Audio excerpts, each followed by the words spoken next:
Hey guys, it's Kirsten with another filming background. You know, I moved into my new place about 2 weeks ago, and in the last week I've been on fire. This is my third video in about 7 days, and each time I've been experimenting with a new setting. So let me know what you enjoy seeing. I'm still in the process of figuring it out. But without further ado, let's get into today's topic, which is going to address a question I've gotten multiple times, which is, what is another career for me, you know, the question asker, to pursue that isn't professional dancer or teacher?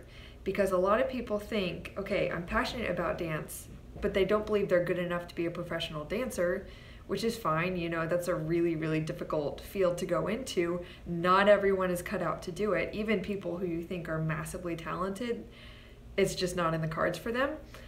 So it's valid to think, okay, I'm not good enough to be a professional. What is something else I can do? So, valid question. But before I go into my list of ideas, I do want to address that if you are passionate about dancing and anything that involves dance but is not dance itself feels like a watered down version of your passion, then just dance for fun.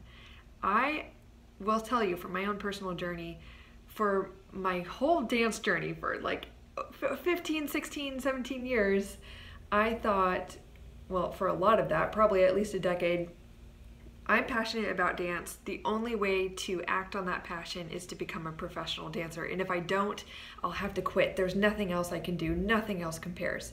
I want to tell you, now that I'm on the other side, if you love to dance, there's a way to do it, regardless of if you're paid for it or not. And I'll tell you, it can be more fun if you're not being paid for it and you get to show up because you want to.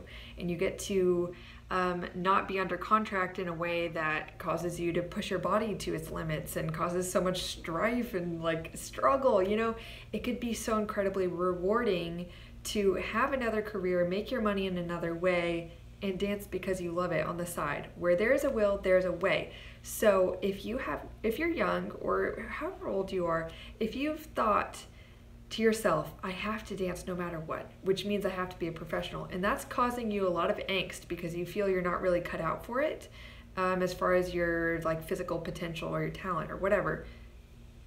Take it easy. It is incredibly rewarding to just dance recreationally for you as an adult or whatever age you are. So don't rule that out. But to honor your question, here's a list of a bunch of different careers that you could pursue that are related to the arts and dancing, that could be your day job. So one common field to go into is arts administration. I know a lot of dancers, I have a pen, it's like my, my prop for this video. I messed up my camera. But anyway, so arts administration is a common field of study for a lot of dancers in college, but not just in college. I know a lot of dancers who are kind of college age, young 20s or something, who start to have an interest in volunteering in arts administration. So you can enter this career in a variety of ways. Most commonly, most all ballet companies who put on a summer intensive love it when they get proposals from young people, young professionals, whatever, who want to volunteer and help in the office during their summer intensive with administrative tasks. You're still very involved in the arts, you contribute to something you love, and in some cases, you could even take free classes with the summer intensive. Typically that's more of an RA thing, so if you are helping out resident assistant, that's what RA, residence assistant? I think that's what RA stands for, but essentially like you're a counselor, camp counselor, whatever, watching after the kids. That's something to do that's related to, like, if you're a young person looking for an internship to try something out, that's something you could do. But anyway, I'm gonna stick to careers for the rest of the time. I'm just giving you an idea. That's definitely something you could go into if you feel that you have administrative skills, you're an orderly person, you enjoy office environments, but you want to contribute to the arts. That might be something for you. Another option is that you can get involved in a career that is involved in any stage of production within the arts, or I'll say specifically in dance. Costuming, if you are interested in fashion, you're a good seamstress or seam person. I don't want to neglect the fact that a man can be would you say seamstress? Like, is there a male version of that word? Comment down below if you know. So anyway, a sewer, a crafter of material goods, whatever. Anyway, so costumes, lighting, sound design, stage production, stage management. Think of any part of the production process that you witness as a dancer as you go into the theater, say you're doing Nutcracker or whatever. You're going to see the people who are behind the scenes making this happen. Talk to them. Figure out kind of what their daily life is like. Figure out how they got there. Just form relationships with these people. You're going to figure out whose job you want. If you are a musician, this goes without saying, it's a wonderful thing to be an accompanist in like a live piano player or pianist in ballet classes. A lot of big professional schools or schools that are larger with higher budgets still play or have a live musician in their classes. Alice just bit my finger and I was trying to stay cool about it, but that really hurt. Okay, Alice is my cat if you're new. You could hear her now. But anyway, what was I saying?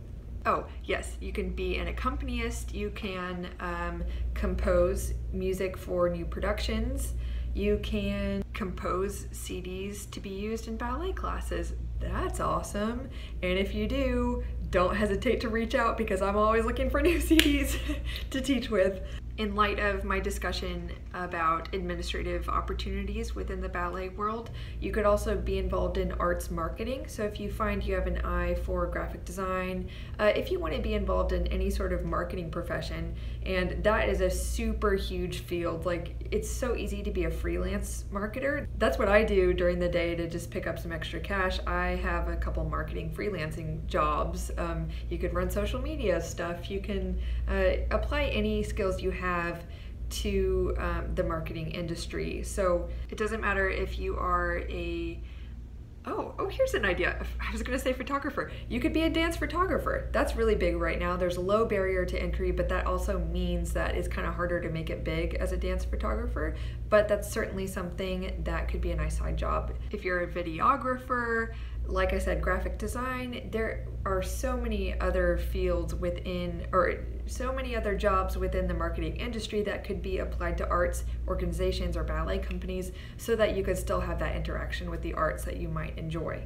Another big one that I probably should have mentioned earlier, which is much more dance related, so you would be in the studio creating, is choreography. That is for, like, if you have a creative mind, you love choreography as an outlet, you love music, creating art. Like, if you're a very individual artist, I know lots of people who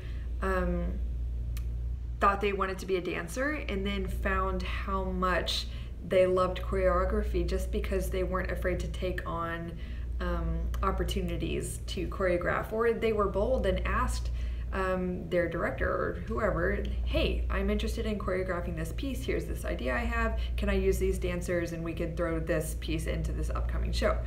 And that's a great way to see how you get on with the process, because choreography of course can be for ballet, but actually being a dance choreographer can actually be quite a good profession within the commercial dance industry.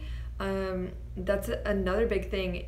If you want to get into ballet, or you just want to dance and you find you're much more of a kind of jazz, hip-hop kind of a dancer, more contemporary, there's a lot more money sometimes in commercial dance if you get in the right circles, find the right opportunities. If you're in ads, videos, what have you, if you're an entertainer at parties, backup dancing, whatever, there is money in that field. So if classical isn't your thing but you love dance, check out commercial dance. Here's one that I think is really cool because I am very much into scholarship, higher education, things like that. You can become a scholar of some subject within ballet. You could be a historian, you could be a writer, you can go to college, study ballet or dance or whatever, a field or a topic that interests you. You can get a master's or a PhD in and do some research and publish your research. You can really do some very cool things as a professor, a teacher, a lecturer. You can become an author. That's really a path you could pave for yourself. But if you find that you're very interested in theory, education, if you feel like you are an intellectual, this might be a really interesting path for you. You can also become a writer, a dance critic, even a blogger, a commentator, a columnist in a dance magazine. Really, if you're a writer, you probably already know it. You can really create a platform for yourself that could be a potential job or career opportunity. Oh, also related to administration, you can be an arts programming developer or a community involvement administrator. So you can come up with programs that help the community, go into nonprofit work. Honestly, ballet companies these days are really getting into arts outreach, going into schools, creating programs for, oh my gosh, there's my cat.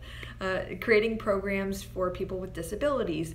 That is huge right now, because the more ballet companies get involved with the community, the more likely it is that they could get government aid through grants and things like that. The more community involvement you have, the more money government organizations are probably interested in giving you, if you can, as an arts organization, connect the fact that you are making tangible differences within the community. So if that is something that interests you, or you're interested in, helping the community, social justice, policy, or policy, I mean, that's a little out there. If you find yourself very interested in making societal change or community programs, that could be a great option for you. Lastly, there is a whole segment of careers that are professions that help dancers directly. And we all know about these: physical therapists, chiropractors, massage therapists, exercise instructors. So like Pilates is huge. Pilates was partially created for dancers, not in its very beginning stages, but some of the Pilates elders were dancers themselves. Joseph Pilates had his studio right next to Lincoln Center, and so as Pilates, which was called contrology in its beginning phases, was really influenced by dancers and dancers' needs for strengthening flexibility, mobility, control, things like that. So that could be a really great field for someone who's interested in moving their bodies and working with dancers. Not to mention yoga, gyrotonics, gyrokinesis. You could be a mental health professional or a health and wellness professional, a nutritionist, dietitian, anything like that.